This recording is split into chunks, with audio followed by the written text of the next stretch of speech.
தலைப்பு: முற்பிதாக்கள். 7ஆம் தூதனின் கட்டுரைகள். Reprint number 2675. தேர்ந்தெடுக்கப்பட்ட பத்திகள்.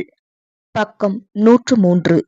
பாடத்தின் தலைப்பு: இழந்ததை திரும்பப் பெறுதலின் காலங்களுக்குரிய அழைப்பு இப்பொழுது கொடுக்கப்பட்டுள்ளதா? கேள்வி: சுவிசேஷ யுக அழைப்பிற்கு முன்னதாக இழந்ததை திரும்பப் பெறுதலின் காலங்களுக்குரிய அழைப்பு காணப்பட்டதா? ஏனோக்கு, ஆபிரகாம், ஈசாக்கு, யாக்கோப்பு மற்றும் இஸ்ரவேலர்கள் அனைவரும் இழந்ததை திரும்பப் பெறுவதற்கு தானே அழைக்கப்பட்டார்கள்.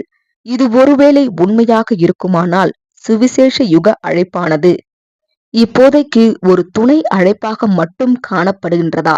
மேலும் இந்த சுவிசேஷ யுக அழைப்பு நிறைவடைகையில் இவ்வழைப்பினால் தற்காலிகமாக ஒதுக்கி வைக்கப்பட்டுள்ள ஆதியிலுள்ள அழைப்பு மீண்டும் அமலாக்கத்தில் வருமல்லவா?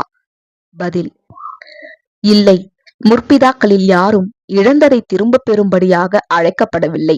இதுவும் அல்லாமல் மீட்கும் பொருளானது கட்டி தீர்க்கப்படாதது வரையில், பாவ நிவாரண நாளின் பலிகள் அனைத்தும் செலுத்தி முடிப்பது வரையில் இவர்களோ அல்லது மற்றவர்களோ திரும்ப கொடுத்தலின் ஆசீர்வாதங்களை அடைவது என்பது கூடாத காரியமாகும்.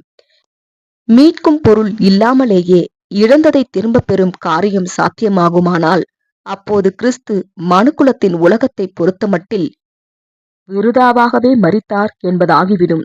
இப்படியாக இல்லை. யாராவது திரும்பப் பெறுதலின் தயவுகளை அனுபவித்திருப்பார்கள் என்று கூற வேண்டுமானால் அது நாம் இப்பொழுது அனுபவிக்கிற விஷயமே ஆகும். அதாவது அத்தயவுகள் குறித்து நாம் பெற்றிருக்கும் அறிவே ஆகும். இழந்ததை திரும்பப் பெறும் காரியம் தொடர்புடைய ஒரு சிறு அறிவு அல்லது குறிப்பு தகப்பனாகிய ஆதாமுக்கும் தாயாகிய ஏவாளுக்கும் கொடுக்கப்பட்டது. பிற்பாடு இது தொடர்புடைய ஒரு தெளிவான அறிக்கை ஆபிரகாமுக்கு கொடுக்கப்பட்டு ஈசாக்கு மற்றும் யாக்கோப்பிற்கு உறுதிப்படுத்தப்பட்டது. ஒரு விஷயத்தை பற்றின வாக்குத்தத்தத்திற்கும் மற்றும் அவ்விஷயத்திற்கும் இடையில் பெரிய வித்தியாசம் உள்ளது.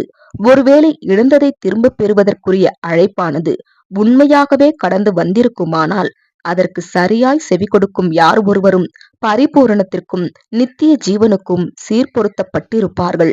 உண்மையில் இழந்ததை திரும்பப் பெறுவதற்குரிய வாய்ப்பு என்று ஒன்று நியாயப்பிரமாண உடன்படிக்கையின் கீழ் இஸ்ரவேலுக்கு கொடுக்கப்பட்டது.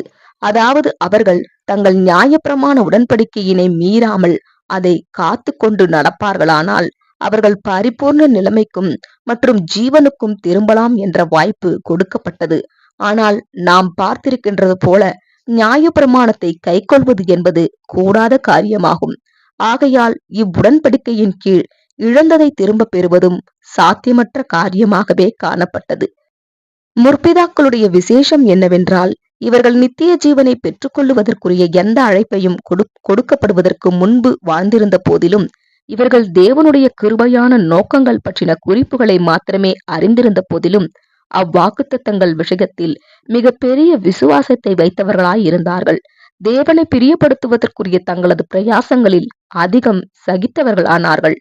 அவரது வாக்குத்தத்தங்களில் உள்ள தங்களது நம்பிக்கையின் காரணமாக அதிகம் சகித்தவர்களானார்கள்.